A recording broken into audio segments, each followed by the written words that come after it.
great to have the opportunity to do that, and there's so much opportunity in a town like Westport where there's so many green areas.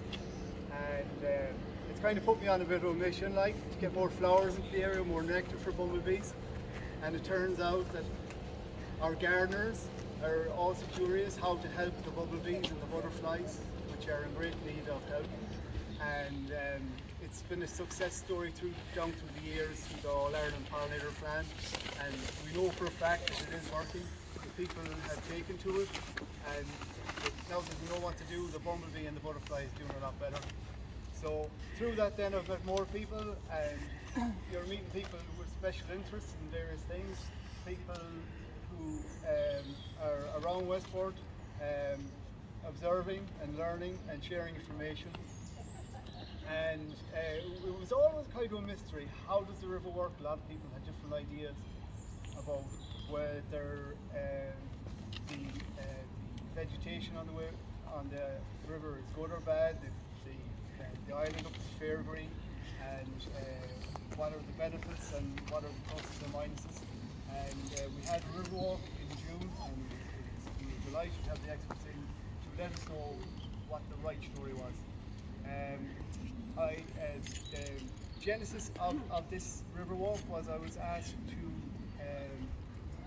a talk for a thing called Wild Acres Week, and they're a group that if you have land and you want to leave it after you for biodiversity, then that is their mission, to promote this. And at the moment now the nearest one to Westport is in Ballinrobe, and it's through people like that that you connect up with various groups. And the lady who formed this group is the chairperson of Biodiversity Ambassadors, and I'm very privileged to be Biodiversity Ambassador.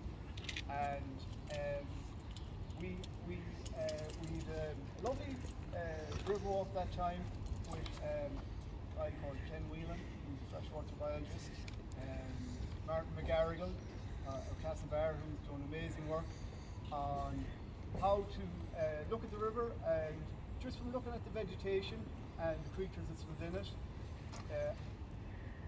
to be able to understand the health or otherwise of the river. And we were standing here that time, and he was looking out here, and he was quick to tell us that looking out here, you're looking at a pretty healthy riverbank, which is what you should be seeing along the river. You've got the mixture of the trees and the shrubs and the wildflowers, and has to deluge of rain or something like that, you hold that water back and slowly release it into the water. The insects and birds have somewhere for to forage. The insects coming out of the river can complete their life cycle and various things like that. It was recently, I think it was recently cleaned out, but you can see, of course, that the vegetation is coming back. Nature will always return, and even if a river is cleaned out, you know, nature will always find a way to fill that niche again. And we are delighted to have such a beautiful place to start our river walk.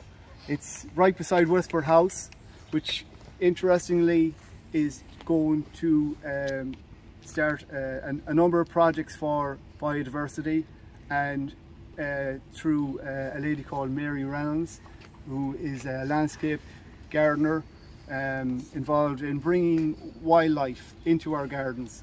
And she is an award-winning gardener, and we're very lucky to have people like that bringing their knowledge into Westport.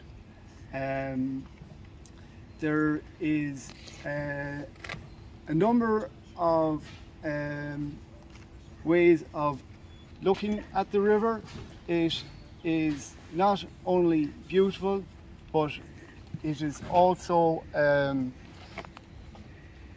one of the most important types of habitats that we have in the country, a river system. And through a recent course we did called Water Detectives, we learned that 3/4 of a river system is actually its streams by area. And we have to try and learn how to observe how these streams are doing, and that is going to benefit our river in the long term. Everything feeds into the river, and we have a number of projects that will keep us going for the next 10 or 15 years to benefit the river, and in the long term to benefit ourselves. Just to ask you, do you